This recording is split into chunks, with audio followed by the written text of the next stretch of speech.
ನಿನ್ನನ್ನು ಕಾಣುವಾಗ ಆಶ್ಚರ್ಯವಾಗುತ್ತಾ ಉಂಟು. ಇದು ಶಚಿ ನೀವಯ್ಯ? ನಾನೇ ಮತ್ತೊಮ್ಮೆ ವಂದಿಸಿಕೊಂಡಿದ್ದೇನೆ. ನೀನು ಯಾರೆಂಬ ಹಾಗೆ ಗೊತ್ತಾಗಲಿಲ್ಲ. ಯಾರು ನೀನು? ಇಲ್ಲಿಗೆ ಬರಬೇಕಾದ್ರೆ ಕಾರಣ ಏನು? ಸರಿದರಿಗಾನೆ ನೀನು ಇಷ್ಟರು ನನ್ನ ಮನತೆಯ ಕಾಣೆ ನಿನ್ನು. ಅಮ್ಮ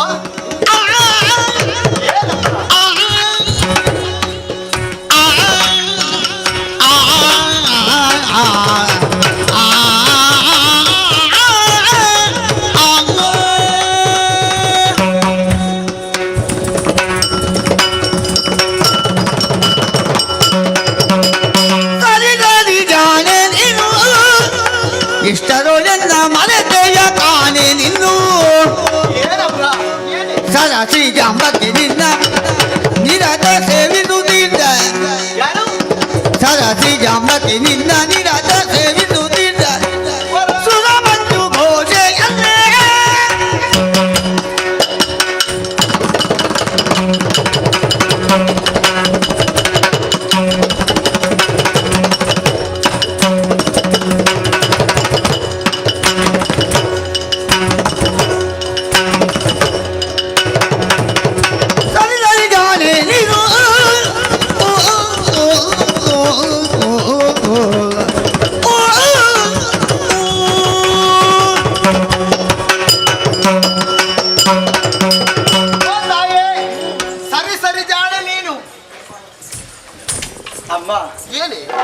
ಯಾರನ್ನಾದ್ರೂ ಮರೆಯಬಹುದು, ಈ ಹತ್ತಿರ ಸಂಬಂಧಿಕರು ಯಾವ ಕಾರಣಕ್ಕೂ ಮರೆಯಬಾರದಂತೆ. ನೀನು ನನಗೆ ಯಾವ ರೀತಿ ಸಂಬಂಧಿಗಳೇ? ನಾನು ಯಾರು ನಿಮಗೆ ಗೊತ್ತಾಗಲಿಲ್ವಾ? ಇಲ್ಲವಲ್ಲ. ಅನುದಿನವೂ ನಿಮ್ಮ ಪಾದ ಸೇವೆಯನ್ನು ಮಾಡುತ್ತಾ ಇದ್ದವಳು ನಾನು. ಹಾಗಿದ್ರೆ ನನ್ನನ್ನೇ ನೀವು ಇಷ್ಟು ಬೇಗ ಮರೆತು ಬಿಟ್ಟದ್ದ? ಯಾರು? ನಾನಲ್ವ ತಾಯಿ? ಮಂಜುಘೋಷೆ ನಾನಲ್ವಾ? ಮಂಜುಘೋಷೆ ನಿಮ್ಮ ಬಳಿಯಲ್ಲೇ ಇದ್ದವಳು. ಸಂತೋಷವಾಯಿ ಬಾರೇ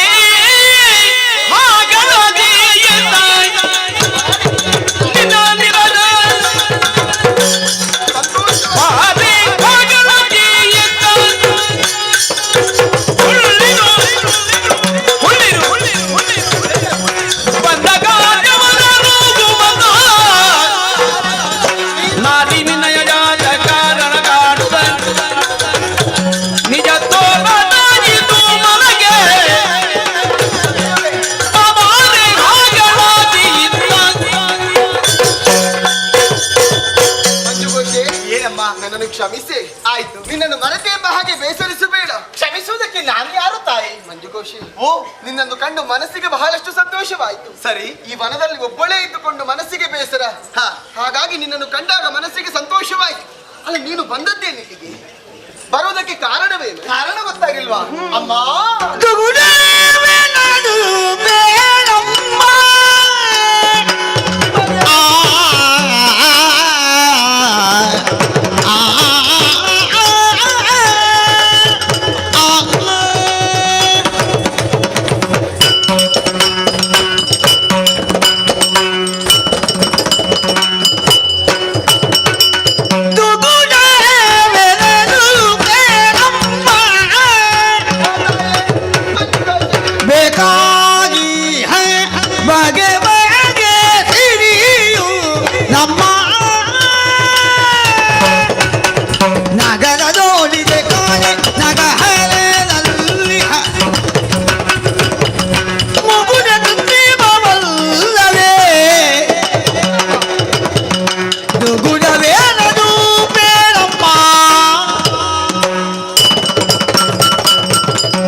ಇವತ್ತು ಹಾಗಲ್ಲ, ಮುಖ ಬಾಡಿ ಹೋಗಿದೆ. ತಾವರಿಯಂತೆ ಅರಳಬೇಕಂತ ನಿಮ್ಮ ಮುಖ ಕಂದಿ ಹೋಗೋದಕ್ಕೆ ಕಾರಣ ಏನು? ಏನಾದ್ರೂ ತಪ್ಪು ಮಾಡಿದ್ರಿ, ಅಲ್ಲ ಯಾರಾದ್ರೂ ಬೈದ್ರಿ, ಅಲ್ಲ ನಿಮ್ಮ ಗಂಡನ ಮನೆ ಬಿಟ್ಟು ಹೋದ್ರಿ, ಇಲ್ವೇ? ಯಾಕೆದ್ದು ಕೂಡ ಹೇಳುತ್ತಾಯಿ ನನ್ನಲ್ಲಿ. ಮಂಜುಘೋಷಿ, ಓ. ಹೀಗಾಗುವುದಕ್ಕೆ ಕಾರಣವೇನು ಬಲ್ಲೆಯ? ಏನು? ಈಗೋ ನಾವಿಲ್ಲಿಗೆ ಬರುವುದಕ್ಕೆ ಕಾರಣವೇನು? ಏನಮ್ಮ? ದುಷ್ಟ ದಾನವ ನನ್ನನ್ನು ಬಯಸಿದ್ದಾನಂತೆ. ಯಾರು? ತನ್ನ ಮಗನಂತಹ ಭಾನುಗೋಪನನ್ನು ಕಳುಹಿಸಿಕೊಟ್ಟ. ಹಾ. ಶೂರಪದ್ಮ ಶೂರಪದ್ಮ. ಶೂರಪದ್ಮಾಸುರ ಹಾ. ನನ್ನನ್ನು ಬಯಸಿದ. ಹಾ. ಹಾಗಾಗಿ ಮಗನನ್ನು ಕಳುಹಿಸಿಕೊಟ್ಟಿದ್ದಾನಂತೆ. ಹಾ. ಹಾಗಾಗಿ ನಾವು ಈ ವನಕ್ಕೆ ಬಂದಿದ್ದೇವೆ. ಹಾ. ಇದೇ ನನ್ನ ಮನಸ್ಸಿಗೆ ಬೇಸರ. ಅಮ್ಮ ಬರಿದೆ ಕೋಪವ್ಯಾಕೆ ನಿಮಗೆ ಬರಿದೆ ಕೋಪವ್ಯಾಕೆ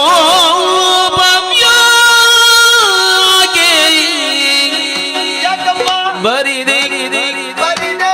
ಬರಿದೆ ಕೋಪವ್ಯಾಕೆ ಕೋಪವ್ಯಾಕೆ ಬರಿದೆ ಕೋಪವ್ಯಾಕೆ ಕೋಪವ್ಯಾಕೆ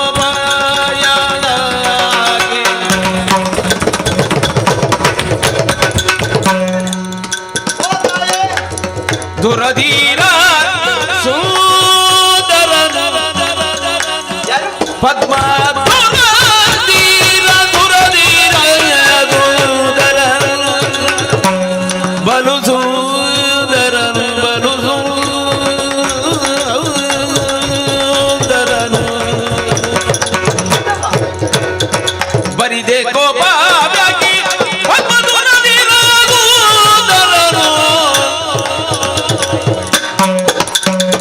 ತರುಣ ಚಕ್ರವರ್ತಿ ತರುಣ ಚಕ್ರವರ್ತಿ ನಮ್ಮ ದೊರೆಗೆ ದೊರೆಯುತ್ತಾನು ಅವ ಯಾರು? ನಮ್ಮ ದೊರೆಗೆ ದೊರೆಯುತ್ತಾನು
ಓ ತಾಯೇ, ಧುರಧೀರ ಸುಂದರರಾಗಿರುವಂತಹ ಶೂರಪದ್ಮಾಸುರ.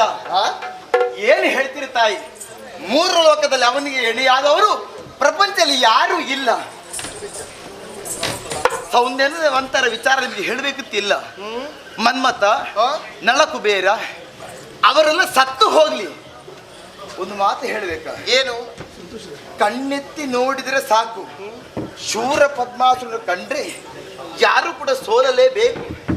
ಹೆಚ್ಚೇಕೆ ಮೂರು ಲೋಕಕ್ಕೆ ವಿಭುವಾಗಿ ಮೆರೆಯುವವ ನಿಮ್ಮ ಗಂಡನಿಗೆ ದೊರೆಯಾತನಾಗಿದ್ದಾನೆ. ಆಗುವುದರಿಂದ ಅವನೇ ನಿಮ್ಮನ್ನು ಬಯಸ್ತಂತ ಹೇಳಿದ್ರೆ ಇದು ಬಯಸೇ ಬಂದಂತ ಭಾಗ್ಯ. ಅಮ್ಮ ಬೇಡ ಅಂತ ತಾವು ಹೇಳಬಾರ್ದು. ಮತ್ತೆ ಯಾವ ಕಾರಣಕ್ಕೂ ದೇವೇಂದ್ರ ಹೇಗಿದ್ರು ಸೋತು ಹೋಗಿ ಆಗಿದೆ. ಅದಕ್ಕೆ ಅವನ ವಿಷಯ ಬಿಡುವ. ಅಂತಹ ಪರಾಕ್ರಮಿಯಾದಂತಹ ಶೂರ ಪದ್ಮಾಸುರ ಬಯಸಿದ್ರೆ ಅವನ ಜೊತೆ ಹೋಗೋದು ಒಳ್ಳೆಯದು, ಒಳ್ಳಿತಾಗ್ತದೆ.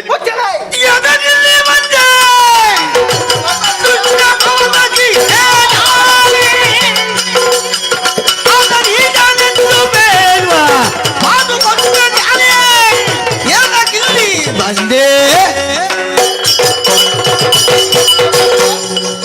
ಅವನನ್ನು ಈ ಸಲ ನಿಮ್ಮದನ್ನು ಜೋಡಿ ಒಳ್ಳೆದಾಗ್ತದೆ. ತುಟಿ ಬಿಚ್ಚಿದ್ರೆ ಜಾಗ್ರತೆ. ಅದು ದೊಡ್ಡದೇ. ಜಾರೆ ಏನು ಹೇಳಿದೆ? ಅವ ಹಾಗಿದ್ದಾನೆ, ಅವ ಸುಂದರ, ಅವನನ್ನು ಸೇರಬೇಕು, ಇವನನ್ನು ಹಾಗೆ ಮಾತನಾಡುತ್ತ ಕಪಾಳಕ್ಕೆ ಬಾ.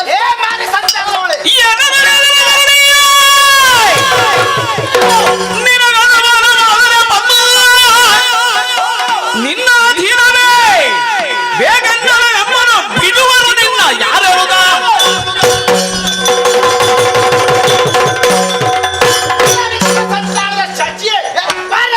ನಿನಗೆ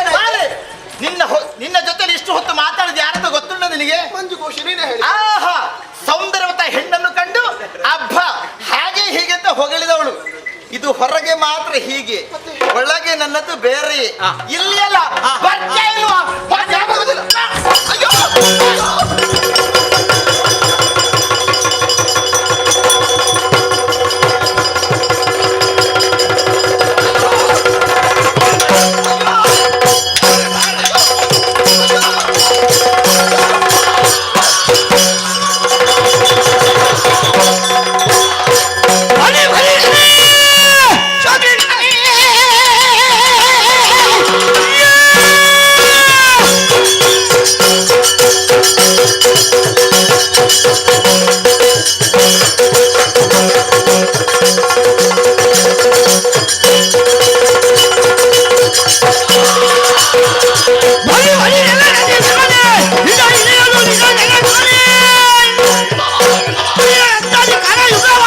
ಈ ಕನ್ನಡ ಈ ಸುಡು ಮೊಗವ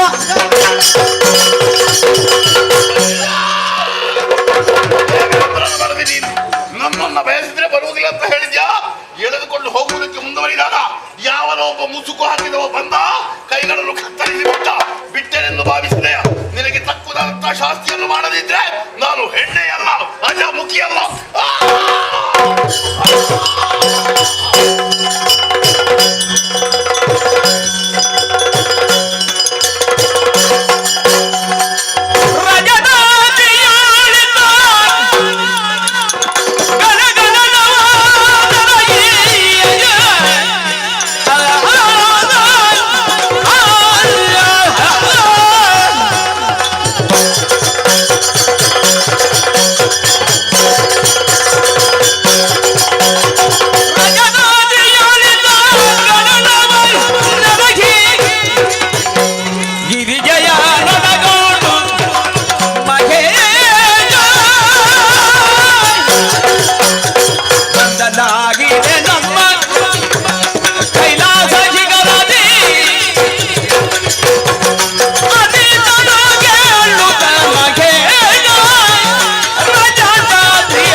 ಈ ಜಗತ್ತಿನಲ್ಲಿ ಅತ್ಯಂತ ಎತ್ತರದ ಗಿರಿ ಯಾವುದು ಅಂತ ಕೇಳಿದ್ರೆ ಅದು ಕೈಲಾಸ. ಅದರ ತುದಿಯಲ್ಲಿ ಪರಮೇಶ್ವರನ ಪಾದ. ಹಾಗಿದ್ರೆ ಈ ಶಿವ ಇನ್ನೆಷ್ಟು ಎತ್ತರ ಇರಬೇಡ? ತಿಳಿದವರಿಗೆ ಗೊತ್ತುಂಟು. ತಲೆಯಲ್ಲಿ ಗಂಗೆ, ಹಣೆಯಲ್ಲಿ ಉರಿಗಣ್ಣು, ಕೊರಳಲ್ಲಿ ಹಾವಿನ ಮಾಲೆ, ಮೈಯೆಲ್ಲ ಭಸ್ಮಲೇಪನ, ಕೈಯಲ್ಲಿ ಡಮರುಗ. ಹೀಗೆ ಶಬ್ದ, ಸ್ಪರ್ಶ, ರೂಪ, ರಸ, ಗಂಧ ಈ ಪಂಚಭೂತಗಳಿಗೆ ಅಧೀಶನಾಗಿ ಪಂಚಭೂತವೇ ನಾನಾಗಿ ಭೂತನಾಥ ಎಂಬ ಹೆಸರಿನಿಂದ ನಾನು ಕೊಂಡಾಡಲ್ಪಡುತ್ತಾ ಇದ್ದೇನೆ. ಪಂಚಭೂತಗಳನ್ನು ಕಲಸಿ ವಿಗ್ರಹ ಮಾಡಿದರೆ ಅದೇನು ಮಾತನಾಡುವುದಿಲ್ಲದಕ್ಕೆ ಜೀವ ಇರುವುದಿಲ್ಲ. ಚೈತನ್ಯ ಬಂದಾಗ ಮಾತ್ರ ಅದು ವ್ಯವಹಾರಕ್ಕೆ ಮುಂದಾಗುತ್ತದೆ. ಅಂತಹ ಚೈತನ್ಯ ಸ್ವರೂಪಿ ಯಾರು ಅಂತ ಕೇಳಿದ್ರೆ ಅವನೇ ಪರಮೇಶ್ವರ, ಅವನೇ ಶಿವ. ಆದರೆ ಈ ಶಿವನ ಬದುಕಿನಲ್ಲಿಯೂ ಒಂದು ಕಹಿ ಘಟನೆ ನಡೆಯಿತು. ಅದೇ ದಕ್ಷಾಧ್ವರದ ಪ್ರಸಂಗ. ಆಗ ನನ್ನ ಪತ್ನಿಯಾದಂತಹ ದಾಕ್ಷಾಯಣಿಯನ್ನು ನಾನು ಕಳಕೊಂಡೆ. ಯೋಗಾಗ್ನಿಯಲ್ಲಿ ಅವಳು ದಗ್ಧಳಾದಳು. ಬಳಿಕ ಪರ್ವತರಾಜ ನಂದಿನಿಯಾಗಿ ಗಿರಿಜಾ ಎಂಬಂತಹ ಹೆಸರಿನಿಂದ ಹುಟ್ಟಿಕೊಂಡಳು. ಪೂರ್ವ ಜನ್ಮದಲ್ಲಿ ಶಿವನನ್ನ ಗಂಡ, ಈ ಜನ್ಮದಲ್ಲಿ ನಾವನೇನು ನನಗೆ ಗಂಡನಾಗಬೇಕಾಗಿಲ್ಲ ಎಂದು ಬೇರೆ ಪತಿಯನ್ನು ಆತ ಪರಿಗ್ರಹ ಮಾಡಲಿಲ್ಲ. ನಾನು ಕೂಡ ಹಾಗೆ. ನನ್ನ ಹೆಂಡತಿ ಸತ್ತು ಹೋದಳು, ಇನ್ನು ಈ ಜನ್ಮದಲ್ಲಿ ಬೇರೆ ಮದುವೆಯಾಗಬಹುದು ಅಂತ ನಾನು ಗ್ರಹಿಸಲಿಲ್ಲ. ಅವಳಿಗಾಗಿ ನಾನು ತಪಸ್ಸು ಮಾಡಿದೆ, ನನಗಾಗಿ ಅವಳು ತಪಸ್ಸು ಮಾಡಿದಳು. ಹೀಗೆ ಜಗತ್ತಿಗೆ ಪ್ರೀತಿ ಎಂದರೆ ಏನು ಎಂಬುದನ್ನು ತೋರಿಸಿಕೊಟ್ಟವನು ನಾನು. ನಮ್ಮಿಬ್ಬರ ದಾಂಪತ್ಯದ ಫಲವಾಗಿ ಷಣ್ಮುಖ ಹುಟ್ಟಿದ. ಕುಮಾರ ತಾರಕ ವಧೆಯನ್ನು ಮಾಡಿ ಭಕ್ತ ಸಂರಕ್ಷಕನಾಗಿ ಆತನ ಬಾಲ ಲೀಲೆಗಳನ್ನು ಕಂಡು ನಾನು ಸಂತೋಷ ಪಡುತ್ತಿರುವಾಗ ಇನ್ನೊಂದು ಘಟನೆ ನಡೆಯಿತು. ಆ ದೇವೇಂದ್ರ ಮಾಡಿದ್ದು ಬಂದ ಎಲ್ಲಿಗೆ ದೂರಿದ್ದ ಶೂರಪದ್ಮನ ಬಗೆಗೆ ಬಹಳ ಹೇಳಿದ. ಈಗ ಅವನ ವಧೆಗಾಗಿ ನನ್ನ ಮಗನನ್ನು ಕಳುಹಿಸಬೇಕಾಗಿದೆ. ಕುಮಾರ ಬಾಯಿ ಕಡೆ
ಕರೆಸಿದ್ದೇನೆ. ಸಂತೋಷ ಆಯ್ತು ನನಗೆ. ಮಕ್ಕಳನ್ನು ಸ್ಪರ್ಶಿಸುವುದಂದ್ರೆ ಹಾ ತಂದೆ ತಾಯಿಗಳಿಗೆ ಅದೆಂತಹ ಆನಂದ. ಹಾ ಅಪ್ಯಾಯಮಾನ ಆ ಸ್ಪರ್ಶ. ಹಾ ಹಾಗೆ ನಿನ್ನನ್ನು ಮುಟ್ಟುವಾಗ ಹಾ ನಾನು ಪುಳಕಗೊಳ್ಳುತ್ತಾ ಇದ್ದೇನೆ. ಓಹೋ ಕರೆದಾಕ್ಷಣ ಓಡೋಡಿಕೊಂಡು ಬಂದೆ. ಹಾ ಎಷ್ಟೆಲ್ಲ ಅಲಂಕಾರ ಮಾಡಿಕೊಂಡಿದ್ದಿ ನೀನು, ಆಯುಧಗಳನ್ನು ಧರಿಸಿಕೊಂಡಿದ್ದಿ. ನಿಮ್ಮ ಬಳಿಗೆ ಇದು ಕಡಿಮೆ ಅಂತ ಅನಿಸ್ತೇನೆ ನನಗೆ. ಸಂತೋಷವಾಯಿತು. ಹಾ ಆಭರಣಗಳು ಬೇಕಪ್ಪ. ಕೇಯೂರ ಭೂಷಣ, ಹಾ ಮಯೂರ ವಾಹನ. ಹಾ. ಓ ನನ್ನ ಮಗನೇ, ಓ ಒಂದು ಅಗತ್ಯ ಕಾರಣಕ್ಕಾಗಿ ನಿನ್ನನ್ನು ನಾನು ಕರೆಸಿದ್ದೇನೆ. ಏನಪ್ಪ ಅದು? ಹಿಂದೊಮ್ಮೆ ದೊಡ್ಡ ಕೆಲಸ ಮಾಡಿದ್ದೀನಿ. ಹೌದು.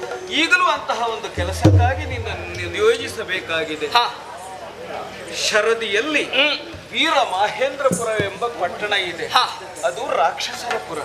ಅಲ್ಲಿ ಶೂರಪದ್ಮನೆಂಬ ರಾಕ್ಷಸ ಹಾ ಊರಿನಲ್ಲಿ ಅಂದ್ರೆ ಭೂಲೋಕದಲ್ಲಿ ಹಾ ಅನ್ಯಾಯ ಅನಾಚಾರಗಳನ್ನು ಮಾಡಿದ್ದು ಮಾತ್ರವಲ್ಲ, ಸ್ವರ್ಗದ ಮೆಟ್ಟಲನ್ನು ಏರಿ ಹೋದ. ಹಾ ಇಂದ್ರಾದಿ ದಿಕ್ಪತಿಗಳನ್ನೆಲ್ಲ ಬಡಿದಟ್ಟಿದ. ಹಾ 3 ಲೋಕಗಳ ಕ್ಷೇಮ ಶಾಂತಿ ಸಮಾಧಾನಗಳನ್ನು ನಾಶ ಮಾಡಿದ. ಹಾ ಅಷ್ಟೇ ಅಲ್ಲ, ಹಾ ಅಮರೇಂದ್ರನ ಪತ್ನಿಯಾದಂತಹ ಶಚಿಯನ್ನು ಹಾ ಆತ ಬಯಸಿದ್ದಾನೆ. ಹೇ. ಅವನ ಸಂಹಾರ ಆಗಲೇಬೇಕಾಗಿದೆ. ಲೋಕಕ್ಕೆ ಕ್ಷೇಮ ನೀನು ನೀಡಲೇಬೇಕಾಗಿದೆ. ಹಾ. ಅದಕ್ಕಾಗಿ ನಿನ್ನನ್ನು ಕರೆಸಿದ್ದೇನೆ. ಹಾ. ಆ ಶೂರಪದ್ಮನ ವಧೆಗಾಗಿ.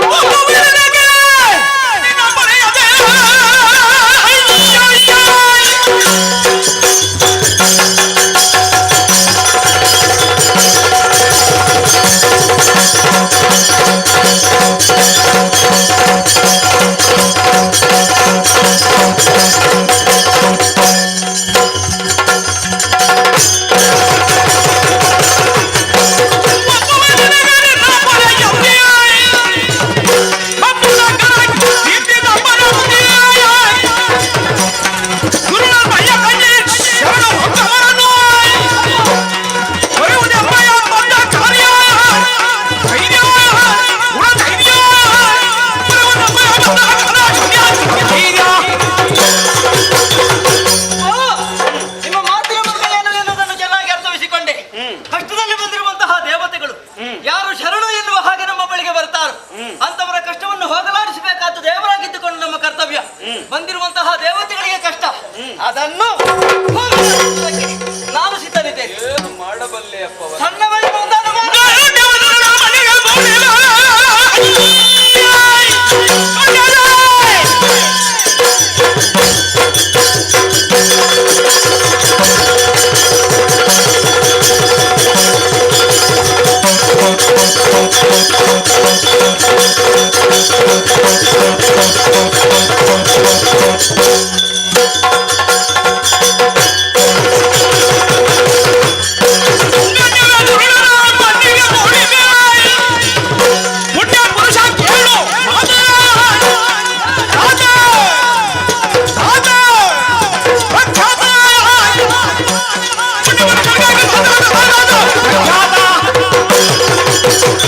ಭಾಗ್ಯದ ಒಳಿತನ್ನು ಬಯಸುವಂತಹ ದೇವತೆಗಳಿಗೆ ಕಷ್ಟ ಬರ್ತದೆ ಅಂತ ಆದ್ರೆ ಪರ್ಯಾಯವಾಗಿ ಲೋಕಕ್ಕೂ ಕಷ್ಟ ಬಂದಿದೆ ಎನ್ನುವುದೇ ಅರ್ಥ. ಹೌದಪ್ಪ. ಬಂದಿರುವಂತಹ ದುಷ್ಟರನ್ನು ವಧಿಸಿ ಆ ದೇವತೆಗಳಿಗೆ ಶಾಂತಿಯನ್ನು ಒದಗಿಸುವುದು ಮಾತ್ರ ಅಲ್ಲ, ಹಾ. ಲೋಕಕ್ಕೆ ಒಳಿತನ್ನು ಮಾಡುವುದಕ್ಕೆ ನಾನು ಹೋಗುತ್ತೆ. ಸಂತೋಷವಾಯಿತು ನಿನ್ನ ಮಾತನ್ನು ಕೇಳಿ. ಹಾ ಕಾಮ ದಹನವನ್ನು ಮಾಡಿದವನು ನಾನು, ಹಾ ತ್ರಿಪುರ ಮಥನವನ್ನು ಮಾಡಿದವನು ನಾನು. ಹೇ.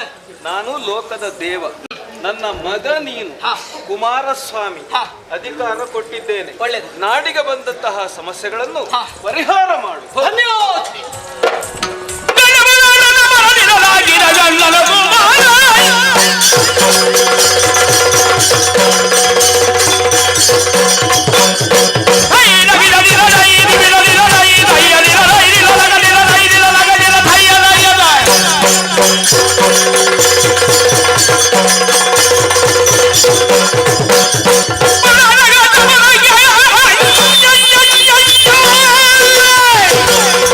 Hey!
ನಿನಗೆ ವಾ. ಶಚಿಯ ರುಚಿಯೊಂದು ಎಡಕದೆ ಹೋಯ್ತು ಎಂದಾದ್ರೆ ನನ್ನ ಜೀವನದ ಅಸ್ತಿತ್ವಕ್ಕೆ ದೊಡ್ಡ ಪ್ರಶ್ನೆ ವಾ. ಶಚಿಯನ್ನು ಹುಡುಕಿ ಹೋದಂತ ತಂಗಿಯ ಕರವನ್ನು ಕತ್ತರಿಸಿ ಆ ಮನೆಯಿಂದ ಯಾವುದೋ ಒಂದು ಶಕ್ತಿ ನನ್ನ ವಿರುದ್ಧ ಕಾರಸ್ಥಾನವನ್ನು ಮಾಡುತ್ತಾ ಉಂಟು ಎನ್ನುವುದರಲ್ಲಿ ಸಂಶಯ ಇಲ್ಲ. ವಾ. ಶ್ರೀಕಾಶಾವನದಲ್ಲಿದ್ದಾಳಂತೆ. ಆ ಶ್ರೀಕಾಶಾವನದಲ್ಲಿರುವಂತಹ ಶಚಿಯನ್ನು ಎಳೆದು ಪಾದ ಬುಡಕ್ಕೆ ತರುವಲ್ಲಿ ಸನ್ನದ್ಧನಾಗಿರ್ತೇನೆ.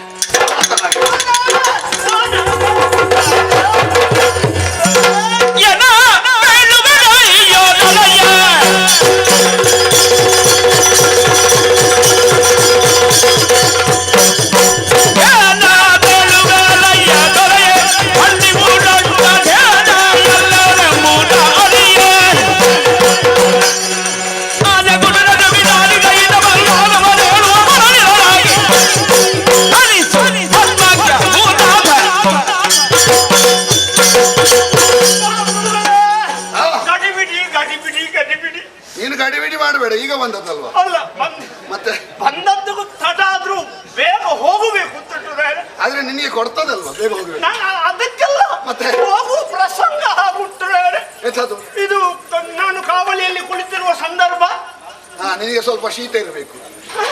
ಕೆಳಗೆ ಒಲೆಯನ್ನು ಹಚ್ಚಿದ್ದೀಯಾ ಕಾವಲಿಯಲ್ಲಿ ಕುಳಿತುಕೊಳ್ಳುವಾಗ? ಅದಲ್ಲ, ಮತ್ತೆ ನಮ್ಮ ದ್ವಾರದಲ್ಲಿ ಆ, ಆ ಕಾವಲಿಯಲ್ಲಿ ಕಾವಲು ಮಾಡ್ತಿದ್ದೆ. ನೋಡ್ತೇನೆ ರಾಯರೇ, ಹಾ. ದೂರದಿಂದ ಬರ್ತಾ ಉಂಟು. ಏನು? ಶಾಮೇತು ಕುಡಿ. ನಿನಗೇನು ಅಷ್ಟು ದರಿದ್ರ ಬಂದದ್ದು? ಇಲ್ಲಿ ಅನ್ನ ಇಲ್ವಾ ತಿನ್ಲಿಕ್ಕೆ? ತಿನ್ಲಿಕ್ಕಿಲ್ಲ ಅಂತಲ್ಲ, ಮತ್ತೆ ಇದು ಜನರನ್ನೆಲ್ಲ ಸೇನಾತು ಕಡಿ. ಬರುವವರು ಹತ್ರ ಹತ್ರ ಬಂದು ನೋಡ್ತೇನೆ, ಹಾ. ರಾಯರೇ ನಮ್ಮ ಸೇನೆಯಾಗಿ ಅಲ್ಲವೇ ಅಲ್ಲ, ಓ, ನಮ್ಮ ಸೇನೆಯಾಗಿ ಅಲ್ಲವೇ ಅಲ್ಲ, ಬೇರೆ ಸೇನೆ. ಬೇರೆ ಇದು. ನಮ್ಮ ಊರಿಗೆ ಬೇರೆ ಬರುವ ಸೇನೆ ಯಾವುದಾದ್ರು? ನನಗೆ ಅದು ನೋಡಿ ನಾನಿರುತ್ತ. ಹೌದು, ಹಾ. ನೀವಿರುವಾಗ ಬರುವ ಮಗ ಯಾರವ? ನೀನೆಂತದ್ದು ನನ್ನನ್ನು ಹೊಗಳುದ ಬಯ್ಯುದ? ನಿಮ್ಮನ್ನು ಹೊಗಳಿದ್ದು. ಹಾ, ಸರಿ. ಒಂದು ಧೈರ್ಯ ಬಂದಿದ್ದ. ಹಾ. ಹಾ? ಹಾ. ಬೆಂಕಿ ಹತ್ತಿರ ಯಾರಾದ್ರೂ ನಿಂತಾನ? ನಿಂತಾನ. ನೋಡ್ತೇನೆ ರಾಯರೇ, ಏನ್ ಇಸ್ಮಾಯಿಲ್ ಅಪ್ಪ, ಏನ್ ಇಸ್ಮಾಯಿಲ್. ಯಾರು ನಿನ್ನ ಸಂತಾನದವ? ಅಲ್ಲ, ವಿಸ್ಮಯ. ಹಾ, ಈಗ ನಮಗೆಲ್ಲ ಮುಖ ಉಂಟು, ವಿಕಾರ ಆದ್ರೂ ಒಂದೊಂದೇ ಮುಖ ಅಲ್ವಾ? ನೀನು ವಿಕಾರ ಅಂತ ಯಾರಿಗೆ ಹೇಳುದು? ಅಲ್ಲ, ನನಗೆ ಸಸ್ವರೂಪ ಜ್ಞಾನ ಉಂಟು. ಹೌದಾ? ನಿನಗಿನ್ನು ಕನ್ನಡಿ ನೋಡುವುದನ್ನು ನಿಷೇಧಿಸಿವೆ. ಯಾಕೆ? ನಿನಗೆ ಸ್ವಸ್ವರೂಪ ಜ್ಞಾನ. ನಿನ್ನದು ವಿಕಾರ, ನಮ್ಮದಲ್ಲ. ಅಲ್ಲ, ನನ್ನಂತ ನಿಮ್ಮ ಸೇನೆಯಲ್ಲಿ ನಾನಿಲ್ವ ರಾಯ? ಸರಿ. ಬಂದ ಸೇನೆಯಲ್ಲಿ ವಿಚಿತ್ರವೇ. ಆ. ಒಬ್ಬರಿಗೆ 4 ತಲೆ. ಹಾ? 4 ತಲೆ ಅವರೊಬ್ರು. ಕೆಳಗೆ ನೋಡ್ಬೇಕಿತ್ತು, 8 ಕಾಲು ಇರ್ಬೇಕು. ಇಲ್ಲ, ಕಾಲಿಲ್ಲ, ನೋಡ್ಲಿಲ್ಲ ನಾನು. ನನಗೆ ತಲೆ ನೋಡುವಾಗ, ಮೇಲೆ ನೋಡುವಾಗಲೇ ಒಂದು ರೀತಿ ಆಶ್ಚರ್ಯ ಆಯ್ತು. ಅಯೋಮಯ. ಈಚೆ ತಿರುಗಿ ನೋಡ್ತಾನೆ, ಹಾ. ಒಬ್ಬ ಸಣ್ಣ ಹುಡುಗ, ಹಾ. ತಲೆ 6 ಉಂಟು. ಹಾ? ತಲೆ 6. ನೀನು ಬೆಳಿಗ್ಗೆ ಕಾವಲಿಗೆ ಹೋಗುವಾಗ ಏನಾದ್ರು ತೆಗೆದುಕೊಂಡಿಲ್ಲಲ್ಲ? ಇಲ್ಲ, ಅವರಿಗೆ ಒಂದಿದ್ದದ್ದು 4, 6 ಅಲ್ಲ, ಹಾಗೆ ತಕೊಂಡ್ರೆ ಒಂದಿದ್ದದ್ದು 2 ಕಾಣುವುದು ಬಿಟ್ಟರೆ 6 ಕಾಣುವುದಿಲ್ಲ. ನೀನು 3 ಒಟ್ಟು ತೆಗೆದುಕೊಂಡ್ರೆ ಇಲ್ಲ, 2 ಇದ್ದದ್ದು 6 ಕಾಣು. ನಾನು ಎಷ್ಟು ತಕೊಂಡ್ರು ಕಾಣುವುದು 2. ಸರಿ. ನೋಡ್ತೇನೆ ರಾಯರೇ, ಹಾ. 6 ಮುಖದವ ಸಣ್ಣವ, ಹಾ. 4 ಮುಖದವ ದೊಡ್ಡವ. ಹಾ. ಒಟ್ಟಿನಲ್ಲಿ ಎಂತದ್ದು ಯಾವ ಸೇನಂತಲೇ ಗೊತ್ತಾಗುದಿಲ್ಲ. ಆಯುಧ. ಈಟಿ ಕಟಾರಿ, ಹಾ. ಆಮೇಲೆ ಅದು ಬಂದೂಕು, ಅದು ಇದೆಲ್ಲ ಇಟ್ಕೊಂಡು ಹಾ. ಈಗ ಸುಡುತ್ತೇವೆ.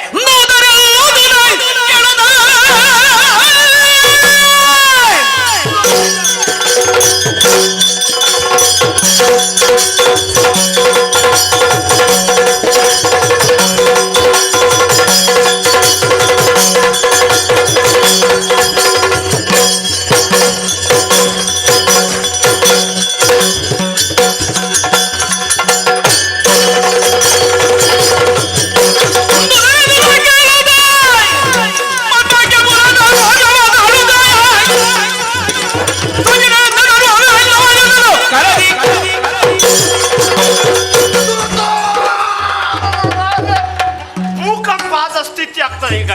ಪಾಪಿ ಮಗನೇ, ಯಾವಾಗಲೂ ಈ ಸ್ವರ ಕೇಳುದಿಲ್ವಾ ನೀನು? ಕೇಳ್ತೇನೆ. ನಮ್ಮದು ಅಟ್ಟಹಾಸವೇ. ನಮ್ಮದು ಅಟ್ಟಾಸ್. ಸಂತೋಷ ಅಟ್ಟಹಾಸ. ಅಟ್ಟಾಸ್ ಅದೇ ಆಸ.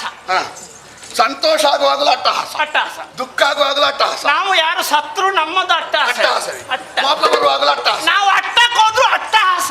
ಹೆಂಡತಿಯಲ್ಲಿ ಮಾತಾಡುವಾಗಲೂ ಅಟ್ಟಹಾಸ. ಅಟ್ಟಾಸ ಯಾವುದಕ್ಕೆ ಅಟ್ಟಹಾಸ ಅಂತ ನಮ್ಮ ಜಾತಿಯವರಿಗೆ ಮಾತ್ರ ಗೊತ್ತಾಗ. ಮಾತ್ರ ಗೊತ್ತು. ನಾನು ಅಟ್ಟಹಾಸ ಕೊಟ್ಟದ್ದು ಈಗ ಕೋಪದಿಂದ. ಹಾ ಕೋಪ. 4 ಮುಖದವ ಇದ್ದಾನ? ಹೌದೌದು. 6 ಮುಖದವ ಇದ್ದಾನ? ಹೌದೌದು. ನಿನಗೆ ಯಾರು ಅಂತ ಪರಿಚಯ ಸಿಗ್ಲಿಲ್ವಾ? ನನಗೆ ಅವರು ಗುರ್ತವೇ ಇಲ್ಲ. 4 ಮುಖದವ ನಿನ್ನ ಅಪ್ಪ? ಹ? ಇಲ್ಲ, ನನ್ನ ಅಪ್ಪನಿಗೆ ಒಂದೇ ಮುಖ ರಾಯರೇ. ಅವ ನಿನಗೆ ಅಂತಲ್ಲ, ಲೋಕಕ್ಕೆ ಅಪ್ಪ. ಲೋಕದಪ್ಪನ? ಹೌದೌದು. ಹ. ಪಿತಾಮಹ ಅಂತ ಕರೆಯುವುದು. ಎಂತದ್ದು? ಬ್ರಹ್ಮ. ಯಮ್ಮ. ಹ. ಯಾರೋ ಬ್ರಹ್ಮ. ಅಮ್ಮ. ನಿನ್ನದು ಬೇರೆ ಬೇರೆ ಉದ್ಗಾರ ಎಲ್ಲ ಉಂಟು. 6 ಮುಖದವ. ಅವ ಅವ ಸಣ್ಣ ಹುಡುಗ. ನಿನಗೆ ಗೊತ್ತಿಲ್ವಾ? ಸಹೋದರನಾದಂತಹ ತಾರಕ. ಹ. ಹೇಗೆ ಆ ಕಾಲದಲ್ಲಿ ಇರ್ಲಿಲ್ವ ನೀನು? ಹೌದಪ್ಪ. ಹ. ತಮ್ಮನಾದ ತಾರಕನಿಗೆ ಮೃತ್ಯು ಆಗಿ ಬಂದ ಹ. ಷಣ್ಮುಖ. ಕೈಸಾಲಪತಿ ಈಶ್ವರಪ್ಪನ ಮಗ. ಯಾರೋ? ಕೈಸಾಲಪತಿ ಈಶ್ವರಪ್ಪನ ಮಗ. ನನಗೆ ಸರಿ. ಕೈಲಾಸಪತಿ. ಹೌದೌದು. ನಿನಗೆ ಅವ ಅಪ್ಪ ಆದದ್ದು ಯಾವಾಗ? ಈಶ್ವರಪ್ಪ ಹಾ. ನಮ್ಮ ಆರಾಧ್ಯ ದೇವ. ಆರಾಧ್ಯ ದೇವರು. ಹೌದು. ಈಶ್ವರನ ಮಗ. ಅವನೊಂದಿಗೆ ಬೇರೆ ಬೇರೆ ದೇವತೆಗಳು. ಈ ದೇವರ ಕಳ್ಳರೆಲ್ಲ ಒಟ್ಟು ಸೇರಿದ್ದಾರೆ. ನೀನು ಯುದ್ಧಕ್ಕೆ ಬರ್ತೀಯ? ಈ ಸಲ ಅದಾದ್ರೂ ಒಂದು ಮಾಡಬೇಕು ಅಂತ ಉಂಟು. ಸಾಯುವ ಕೊನೆಗಳಿಗೆ ಒಬ್ಬನನ್ನಾದ್ರೂ ಕೊಂದು ಸಾಯಬೇಕು. ನೀನು ಯುದ್ಧಕ್ಕೆ ಬರುವುದು ಬೇಡ. ಯಾಕೆ? ಯಾಕೆ? ನೀನು ಆ ಸಲ ಒಮ್ಮೆ ಯುದ್ಧಕ್ಕೆ ಬಂದದ್ದೇ ಸಾಕು. ಹೌದು. ನೀನು ಎಂತದ್ದು ಮಾಡಿದ್ದಿ ಅಂತ ಕೇಳಿದ್ರೆ ಕೆಲವು ಜನರ ಕೈಕಾಲು ಕಡ್ದೆ ಅಂತ ಹೇಳಿ. ತಲೆ ಯಾಕೆ ಕಡಿಲಿಲ್ಲ ಅಂತ ಕೇಳಿದ್ರೆ ಇನ್ನು ಉತ್ತರ ಎಂತದ್ದು? ತಲೆ ಯಾರೋ ಮೊದಲೇ ಕಡ್ದಿದ್ದಾರೆ ಅಂತ. ತಲೆ ಕಡ್ದವರ ಕೈಕಾಲು ಕಡಿಲಿಕ್ಕೆ ನೀನು ಯಾಕೆ? ಹೋಗುವೊಳಗೆ ಸರಿಯಾದಂತಹ ಉತ್ತರವನ್ನು ಕೊಡಬೇಕು. ಮಗನಾದ ಭಾನುಗೋಪ, ಸಹೋದರನಾದಂಥ ಸಿಂಹಾಸ್ಯ, ಮುಖ್ಯರಲ್ಲ.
ಯಾವನಾದ್ರೂ ನಮ್ಮ ಬಗ್ಗೆ ಯೋಚಿಸುವಾಗ ಅವನಿಗೆ ಮೃತ್ಯು ಭಯ ಆವರಿಸಬೇಕು. ಸತ್ಯ.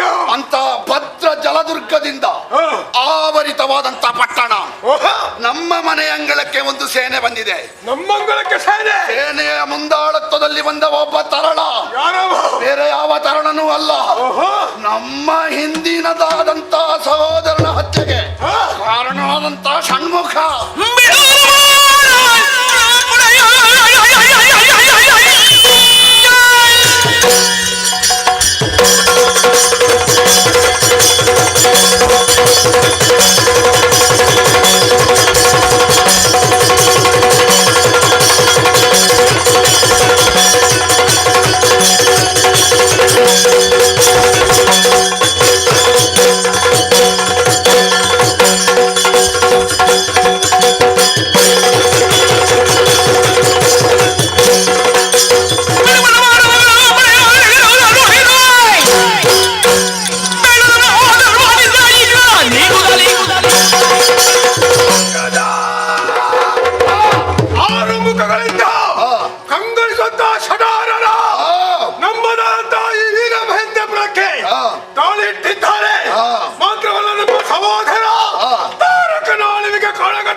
ನೀನು ಮಾತ್ರ ಅಲ್ಲ, ಮಗ ಭಾನುಗೋಪ, ವಜ್ರಬಾಹುಕ, ಅಗ್ನಿಮುಖ, ಶಂಖಪಾಲಾದಿ ಸಚಿವರ ಒಗ್ಗೂಡಿಕೆಯಲ್ಲಿ ಹೋಗಿ ಹೋಗಿ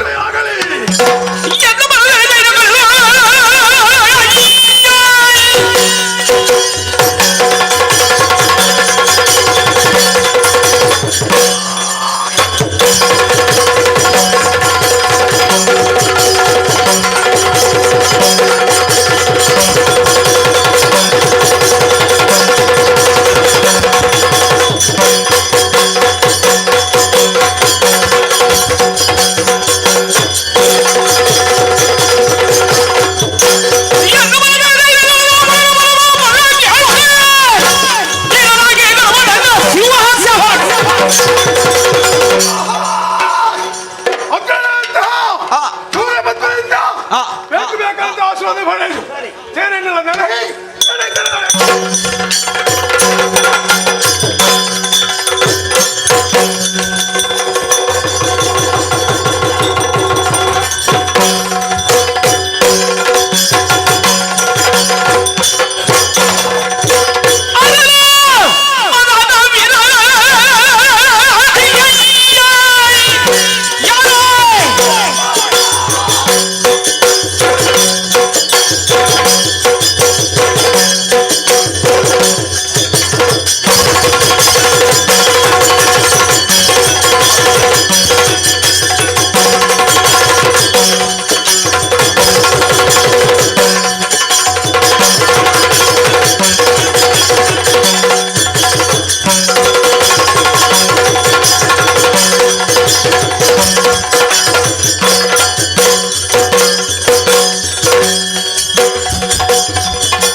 ಕಾತುರನಾಗಿ ಹೊರಬರುವ ಅರಿದು ಕಠೋರವಾದ ವಾರ್ತೆ. ಏನು ದುರದೃಷ್ಟ, ಏನು ದುರದೃಷ್ಟ. ಸಹೋದರನಾದಂಥ ಸಿಂಹಾಸನ ಮರಣ, ಮಗನಾದಂಥ ಭಾನುಕೋಪನ ಅಸುನಿಲ್ಲುವಿಕೆ. ನಾನು ನನ್ನ ದುರದೃಷ್ಟಕ್ಕೆ ನಾನೇ ನನ್ನನ್ನು ಅಂಗಿಸಿಕೊಳ್ತಾ ಇದ್ದೇನೆ. ವಿರೋಧಿ ಪಕ್ಷದವರು ಅದೃಷ್ಟಶಾಲಿ ವಿಜೇತರನ್ನು ಹುಡುಕ್ತಾ ಇದ್ದಾರೆ. ಹಾಗಾದ್ರೆ ಸರಿಯಾದಂತ ಶಾಸ್ತಿ ಮಾಡದೇ ಇದ್ರೆ ಸೂರಪದ್ಮ ಯಾಕೆ? ಉಳಿದವರು ಎದ್ದೇಳಿ ಹೊರಡು.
ನನ್ನ ಸಭೆಯಲ್ಲಿ ನನ್ನವರಿಗೆ ಮಾತಾಡುವುದಕ್ಕೆ ಅವಕಾಶ ಇಲ್ಲ ಅಂತ ಹೇಳಲಿಕ್ಕಿಲ್ಲ, ಮುಕ್ತ ಅವಕಾಶ. ದೇವಸೇನಾನಿಯೊಂದಿಗೆ ಯುದ್ಧ ಪ್ರಾರಂಭವಾಗಿದೆ, ಗೆದ್ದುಕೊಳ್ಳುವುದಕ್ಕೆ ಕಷ್ಟ ಎನ್ನುವ ಹಾಗೆ ನಾನು ಹೇಳ್ತಾ ಇದ್ದೇನೆ. ಕಷ್ಟವೇ ಕಾರಣ ಮತ್ತೇನು ಅಲ್ಲ, ಏನು? ಆನೆಯೊಂದಿಗೆ ಹೋರಾಟವನ್ನು ಮಾಡಿ ಆಡಿಗೆ ಗೆಲ್ಲುವುದಕ್ಕೆ ಸಾಧ್ಯವಿದೆ. ಅದನ್ನೇ ನಾನು ಹೇಳುದು, ಆನೆಯೊಂದಿಗೆ ಆಡಿ ಯಾಕೆ ಬಂತು ಅಂತ. ಅದೇ ರೀತಿಯಾಗಿ ಅಶ್ವದೊಂದಿಗೆ ತುಂಬಿ ಒಂದಕ್ಕೆ ಯುದ್ಧವನ್ನು ಮಾಡಿ ಗೆದ್ದುಕೊಳ್ಳುವುದಕ್ಕೆ ಸಾಧ್ಯವುಂಟೆ ಇಲ್ಲ. ನಾನು ಯಾಕೆ ಹೇಳ್ತಾ ಇದ್ದೇನೆ, ಆನೆಯಾಗಿ ಆ ಷಣ್ಮುಖನನ್ನು, ಅಶ್ವವಾಗಿ ಆ ಕುಮಾರನನ್ನು ನಾನು ಹೋಲಿಸುತ್ತಾ ಇದ್ದೇನೆ. ಈಗ ಆ ರೀತಿಯಾಗಿ ಹೇಳುವುದಕ್ಕೆ ಬಲವಾದಂತಹ ಕಾರಣವಿದೆ. ಆಡಾಗಿಯೂ ದುಂಬಿಯಾಗಿಯೂ ನಾನು ಕಾಣಬೇಕಾದ್ರೆ ಅಲ್ಲಿ ಏನು ವಿಶೇಷತೆ ಉಂಟು? ಮುಕ್ತಿದಾಯಕನಿದ್ದಾನೆ, ಮುಕ್ತಿದಾಯಕ ಸುಬ್ರಹ್ಮಣ್ಯ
ಭಕ್ತ ಜನ ಮುದಿ ಚಂದ್ರ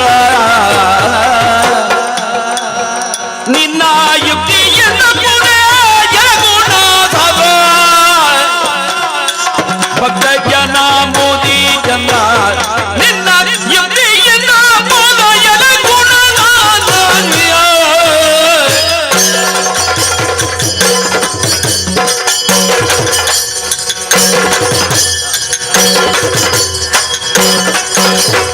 ಮುಕ್ತಿದಾಯಕ ಸುಬ್ರಹ್ಮಣ್ಯ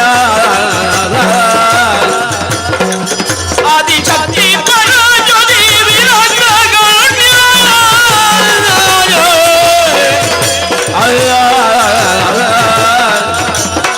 ಲನಿಧಿ ಕೇಳನ್ನ ಮಾದ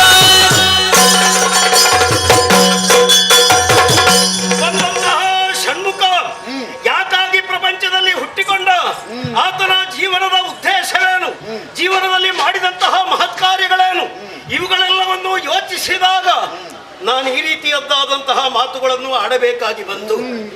ದುಷ್ಟರಾದಂತಹ ನಮ್ಮವರನ್ನು ಕೊಲ್ಲುವುದಕ್ಕಾಗಿ ಆ ರೀತಿಯಾಗಿ ಹುಟ್ಟಿಕೊಂಡವ ಆತನಿಗೆ ನಾನಾ ರೀತಿಯ ಹೆಸರಿದೆ. ಆಗ್ನೇಯ, ಗಾಂಗೇಯ, ಶರವಣ ಭವ, ಅದೇ ರೀತಿಯಾಗಿ ಕಾರ್ತಿಕೇಯ ಎನ್ನುವ ಹಾಗೆ ಆತನನ್ನು ಹೊಗಳುತ್ತಾ ಇದ್ದಾರೆ. ಹಿಂದೆ ನಮ್ಮವರೇ ಆದಂತಹ ತಾರಕಾದಿಗಳಿಂದ ಅದೆಷ್ಟೋ ಸಾಧು ಸಜ್ಜನರಿಗೆ ಕಷ್ಟ ಬಂದಂತಹ ಸಂದರ್ಭದಲ್ಲಿ ಅಂತಹ ತಾರಕನನ್ನು ವಧಿಸುವುದಕ್ಕಾಗಿ ಈ ಪ್ರಪಂಚ ಮುಖದಲ್ಲಿ ಕಾಣಿಸಿಕೊಂಡಂತಹ ಸುಬ್ರಹ್ಮಣ್ಯ ಆತ ಮುಕ್ತಿ ಪ್ರದಾಯಕ ಎನ್ನುವುದರಲ್ಲಿ ನನಗೆ ಸಂದೇಹವೇ ಉಳಿದಿಲ್ಲ. ಅಷ್ಟು ಮಾತ್ರವಲ್ಲ, ಪರಬ್ರಹ್ಮ ಸ್ವರೂಪಿ ಇದ್ದಾನೆ, ಪರಜ್ಯೋತಿ ಸ್ವರೂಪನಿದ್ದಾನೆ.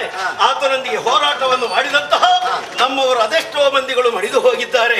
ತಾರಕನ ವಿಚಾರವನ್ನು ಬಿಡೋಣ. ಆಮೇಲೆ ಮಾರುತಾಸುರ, ಅದೇ ರೀತಿಯಾಗಿ ಕ್ರಂಚಾಸುರ, ಇವರೆಲ್ಲರೂ ಕೂಡ ಮಡಿದು ಹೋಗಿದ್ದಾರೆ. ಪ್ರಭು, ಆದ ಕಾರಣ ನಿನ್ನಲ್ಲಿ ನನ್ನ ಪ್ರಾರ್ಥನೆ ಮತ್ತೇನೂ ಅಲ್ಲ. ತಾತಗಿ ಹೇಳಿದರಿಂದ ತಾತಗಿ ಇದರಿಂದ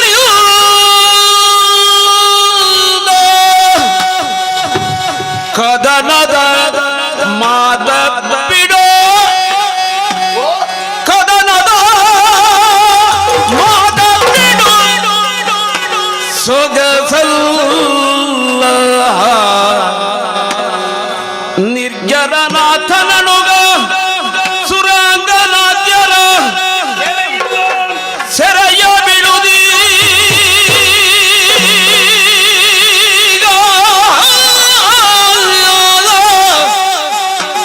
ಭೂತಪದಿಯ ಮಜನ ಮರೆಗೊಂಡು ಭೂತಪದಿಯ ಮಜನ ಮರೆಗೊಂಡು ಅವನ ಪಣೆಯುವುದೇ ನಡೆಯುವುದು ನೀತಿಯುವುದಲಿ ಕೇಳಿ ಗೋವಿಸುವುದೆಂದ ಪದ್ಮಾಜ್ಯ ತಾತ ಓ ತಾತ ಬಿಡು ಇದರಿಯುವುದ ಕದನದ ಮಾತ ಬಿಡು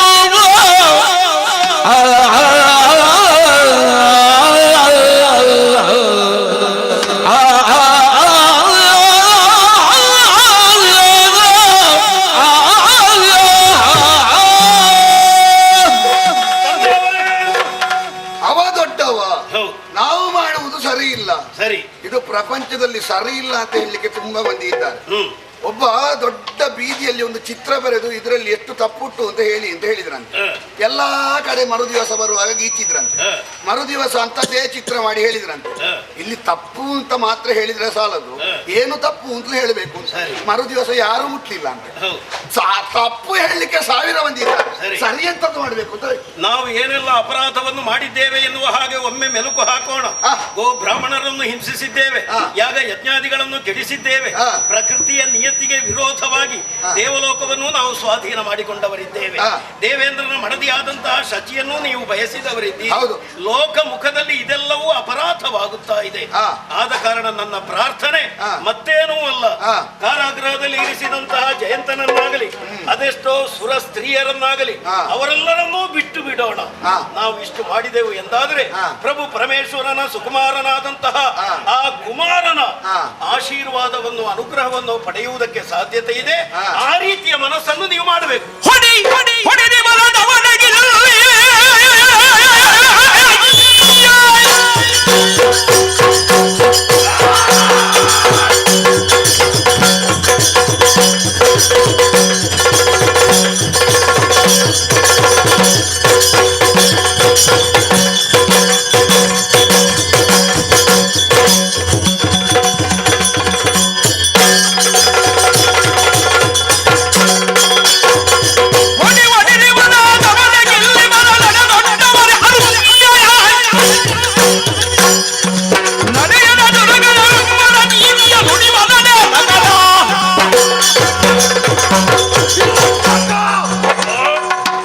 ಒಂದು ಮಾತಾಡಿದ್ರೆ ಕತ್ತಿ ತೆಗೆದು ನನಗೆ ಸಿಳಿಯನು.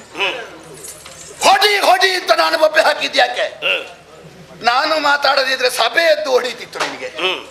ಶೂರ ಪದ್ಮನನ್ನು ವಿಮರ್ಶಿಸುವ ಪ್ರಭುತ್ವ ಉಂಟೋ, ಯೋಗ್ಯತೆ ಉಂಟೋ, ಹಿರಿತನ ಉಂಟೋ ನಿನ್ನಲ್ಲಿ? ಅವನ ಕಾಲು ಹಿಡಿದು ಬದುಕಬೇಕಾ?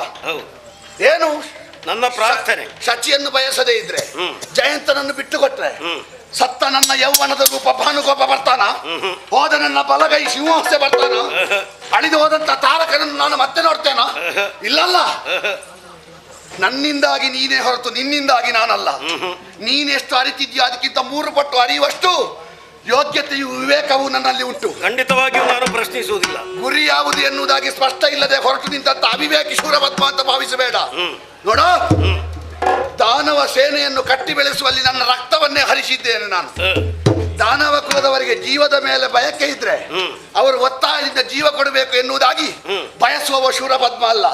ನಿನಗೆ ಜೀವದ ಮೇಲೆ ಆಸೆ ಇದ್ರೆ ರಣಹೇಡಿ ಮುಸುಕಾಕಿ ಮಲಗು. ಆಡಿದರೆ ತಂದರನ ಕೇಳಿ ಅಂದರೆ ಬಬಿದ ಮೂಡರಳು ಮೂಡ ದಿವಸ ನೋಡುವೆನು ರಣದಿ ಜಯ ಗೂಡಿದಾಗಲಿ ರೂಢ ನಗರಿಯ ಕಾಣಬಹುದು. ತಿಳಿದಂತಹ ಒಂದೆರಡು ಮಾತುಗಳನ್ನು ನಾನು ಆಡಿದೆ ಎಂದಾದ್ರೆ ನನ್ನನ್ನು ಹೇಳಿ ಎನ್ನುವಾಗ ತಿರಸ್ಕರಿಸುತ್ತಾ ಇದ್ದಾನೆ. ಶೂರಪದ್ಮಾಸುರ ಮಗನಾಗಿ ಹೇಳಿ ಎನ್ನುವಂತಹ ಅಭಿಮಾನದೊಂದಿಗೆ ಈ ಪ್ರಪಂಚದಲ್ಲಿ ಬದುಕುವುದಕ್ಕೆ ನಾನು ಸಿದ್ಧನಿಲ್ಲ. ಒಂದೇ ಹಾದಿ.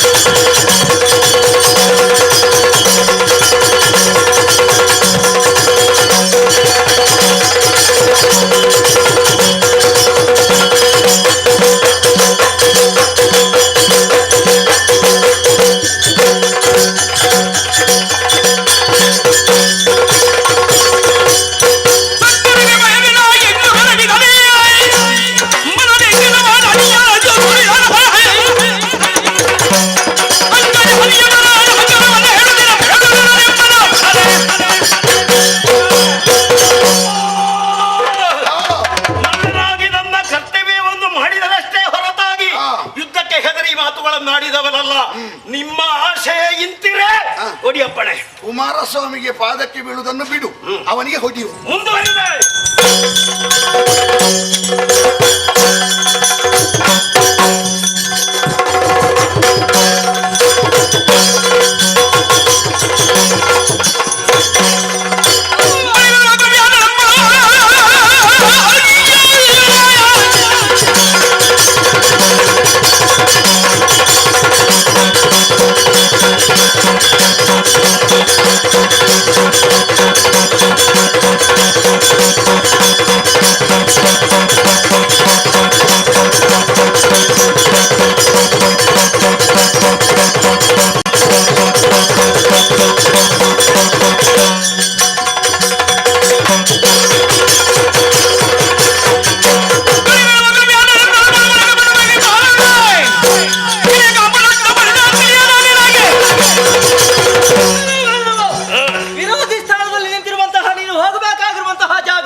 ಸರ್ಪಗಳೇ, ಹಾ. ಎಡೆ ಎತ್ತಿದ್ದನ್ನು ನಾನು ಮಲಗಿಸಿದ್ದೇನೆ. ಹಾ. ಎರೆಹುಳು ಹೇ. ಎಡೆ ಎತ್ತಲಿಕ್ಕೆ ಬಂದಿದ್ದೆ.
ಶೂರಪದ್ಮ ಒಂದು ಕಾಲದಲ್ಲಿ ಲೋಕಕಂಟಕನಾಗಿ ಮೆರೆದಿರುವಂತಹ ತಾರಕಾಸುರ, ಅಂತಹ ದೈತ್ಯ ಅಳಿವಾಗಬೇಕು ಅಂತಾದ್ರೆ ಹುಟ್ಟಿದ 7 ದಿವಸದಲ್ಲಿ ಬಂದು ಕೊಂದವ ನಾನು. ಎಲ್ಲ ರಾತ್ರಿ ಅಮಾವಾಸ್ಯೆ ಆಗಿಲ್ಲ. ಅಸಂಖ್ಯಾತ ಸೇನೆಯ ಸರ್ವನಾಶವಾಗುವುದಕ್ಕೆ ಮೂಲ ಕಾರಣ ನೀನಾಗುತ್ತಿದ್ದಾದ್ರೆ, ಹಾ.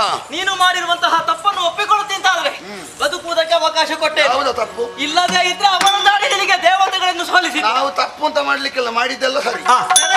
ಜಯಂತನನ್ನು ಬಿಡು. ಯಾರು? ನೀನು ಬಿಡ್ಲಿಕ್ಕಿಲ್ಲ. ಹಾಗಿದ್ರೆ ನನಗೆ ಹೇಗೆ ಬಿಡು? ಸಚ್ಚಿಯನ್ನು ತರ್ಲಿಕ್ಕೆ ಹೇಳಿದ್ದು ಯಾರು ಗೊತ್ತುಂಟಾ? ಯಾರು? ನಾರದರು. ಅವನಿಗೆ ಹೊಡಿ ಮೊದಲು. ನೀನು ಜಯಂತನನ್ನು ಹೇಗೆ ಬಿಡಿಸಬೇಕು ಎನ್ನುವುದು ನನಗೆ ಗೊತ್ತು. ಗೊತ್ತುಂಟಲ್ಲ?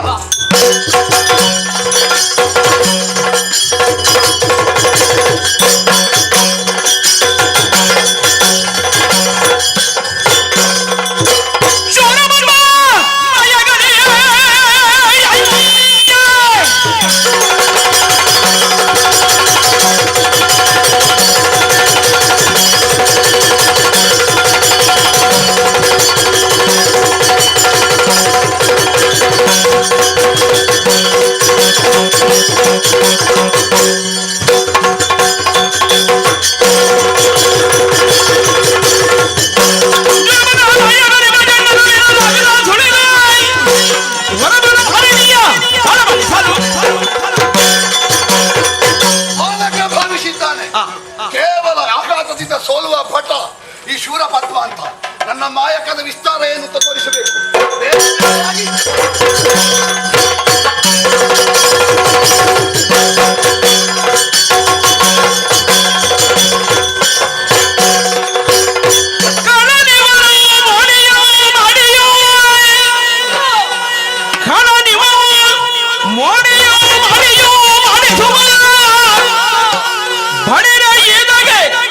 ಯುದ್ಧ ಮನವಿದರಿಂದ ಬಂದಾದ ಮಗದೇವನುದ ದೇವನುದ ವಿಶ್ವರೂಪ ಪಡೆದನು.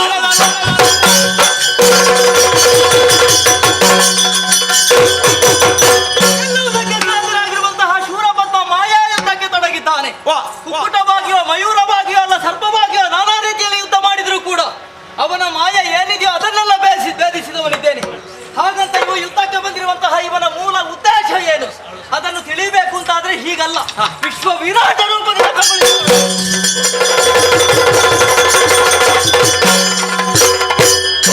ಬೆರಗಿನಳು ವಿಶ್ವ ಕಂಡನು ವಿಶ್ವರೂಪವ ಪದ್ಮನು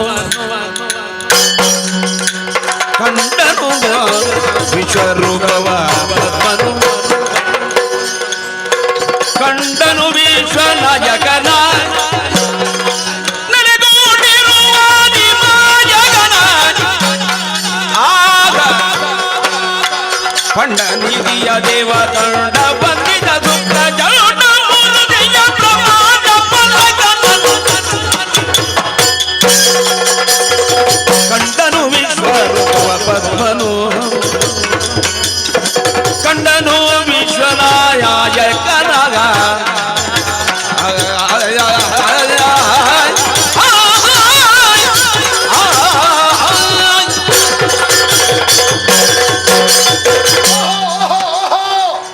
ರಣಾಂಗಣದ ಮಧ್ಯದಲ್ಲಿ ದಿವ್ಯಾನಂದವಾದಂತ ವಾತಾವರಣವೊಂದು ನಿರ್ಮಾಣವಾಯಿತಲ್ಲ. ನನ್ನನ್ನೇ ನಾನು ಮರೆತು ಹೋದೆ. ಆಕಾಶಕ್ಕಿಂತಲೂ 10 ಅಂಗುಲ ಮೇಲೆ ಕೆಳಗೆ ನೋಡಿದ್ರೆ ಪಾತಾಳಕ್ಕಿಂತಲೂ ಕೆಳಗೆ. ಇದನ್ನು ನೋಡುವುದಕ್ಕೆ ನನಗೆ ಎರಡೇ ಕಣ್ಣುಗಳಾಗಿ ಹೋಯ್ತಲ್ಲ. ಆ ಎರಡು ಕಣ್ಣುಗಳಿಂದ ನೋಡುವುದಕ್ಕೆ ಸಾಧ್ಯವೇ? ಹೊರಗಿನ ಕಣ್ಣುಗಳು ಮುಚ್ಚಿಕೊಂಡವು, ಅಂತರಂಗದ ಕಣ್ಣುಗಳನ್ನು ತೆರೆದು ನೋಡಿದೆ. 1000 ಕಣ್ಣಿರ್ತಿದ್ರೆ ಎಲ್ಲ ಕಣ್ಣುಗಳಿಂದ ನೋಡಿ ನಾನು ಪಾವನ ಪಾತ್ರನಾಗುತ್ತಿದ್ದೆ, ಪುಳಕಿತ ಗಾತ್ರನಾಗುತ್ತಿದ್ದೆ. ನಾನು ಯಾರನ್ನು ಉದ್ಧಾರ ಮಾಡ್ತೇನೆ ಎನ್ನುವುದಾಗಿ ಭಾವಿಸಿದ್ದೇನೋ ಅಂತ ರಕ್ಕಸರು ಇವನ ಒಡಲಲ್ಲಿದ್ದಾರೆ. ನಾನು ಯಾವುದನ್ನು ನಡಗಿಸ್ತೇನೆ ಅಂತ ಹೋದೇನೋ ಅಂತ ಅಚಲಗಳು ಇವನ ಪಾದದಲ್ಲಿ ಉಂಟು. ಯಾವುದನ್ನು ನಾನು ಕಂಪಿಸುವ ಹಾಗೆ ಮಾಡ್ತೇನೆ ಅಂತ ಹೋದೇನೋ ಅಂತ ದಿಗ್ಗಜಗಳು ಇವನ ನಖದಲ್ಲಿ ಉಂಟು. ಎಲ್ಲ ಬ್ರಹ್ಮಾಂಡವೇ, ಈ ಪ್ರಪಂಚವೇ ಇವನಲ್ಲಿ ಉಂಟು ಎಂದಾದ್ರೆ ನೀರಿನಲ್ಲಿ ನೆನೆಯದ, ಗಾಳಿಯಲ್ಲಿ ಒಣಗದ, ಬೆಂಕಿಯಲ್ಲಿ ಬೇಯದ, ಕತ್ತಿಯಿಂದ ಕಡಿಯಲಾಗದಂತ ಪರಬ್ರಹ್ಮ ವಸ್ತುವನ್ನು ಬಂದಿದೆ ಎನ್ನುವುದರಲ್ಲಿ ಸಂಶಯ ಇಲ್ಲ. ಮಗುವಾದಂಥ ಹಿರಣ್ಯಕನ ಮಾತನ್ನು ಕೇಳದೆ ಅವನ ಸಾವಿಗೆ ಕಾರಣನಾದೆ. ಇವನಂತವನ ಮುಂದೆ ಹೋರಾಟ ಮಾಡಿದೆ ಎಂದಾದರೆ ನನ್ನನ್ನು ಅವಿವೇಕಿ ಹುಂಬ ಎನ್ನುವುದಾಗಿ ಹೇಳಿಯಾರು. ಹಾಗಾಗಿ ಸೆರೆಯಲ್ಲಿ ಹಿಡಿದಂಥ ಜಯಂತನನ್ನು ಬಿಟ್ಟುಕೊಟ್ಟು ಸುರರಿಗೆ ಮಾಡಿದಂಥ ಅಪರಾಧವನ್ನು ಅನ್ಯಾಯ ಎನ್ನುವುದಾಗಿ ಒಪ್ಪಿಕೊಂಡು ಅವರಲ್ಲಿ ಕ್ಷಮೆ ಬೇಡುವುದೇ ಒಳಿತು ಒಳಿತು.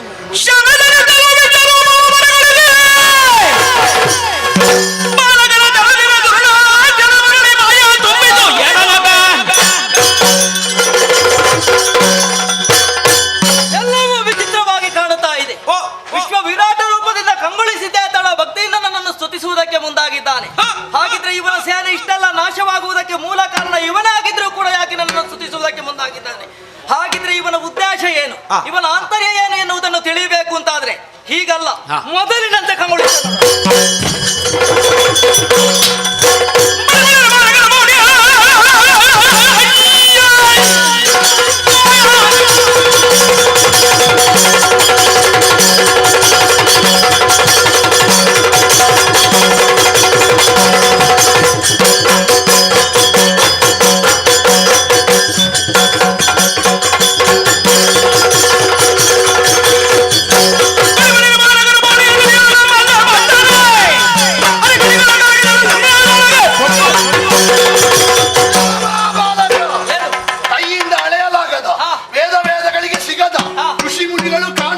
ವಿಶ್ವರೂಪಕ್ಕೆ ತಲೆಬಾಗಿದ್ದೆ ಹೊರತು ಕೈಗೆ ಸಿಗುವ ಚೋಟದ ಬಾಲಕ.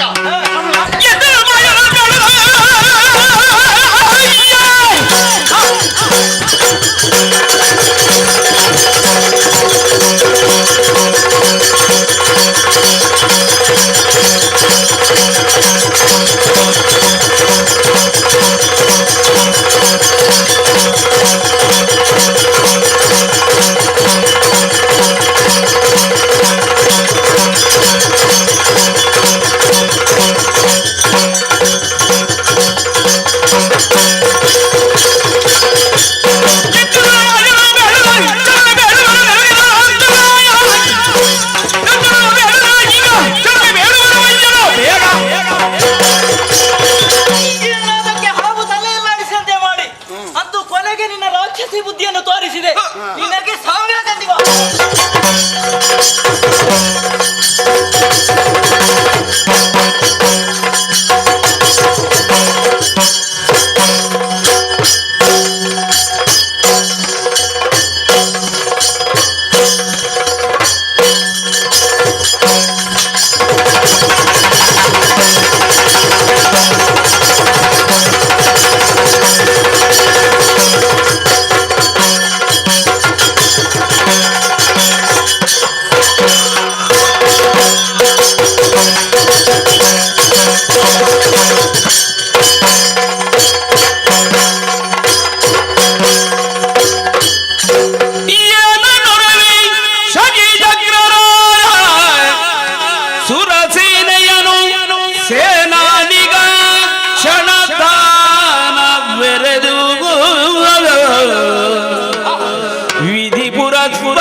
ಶುದ್ಧ ಭಕ್ತಿಯುಳು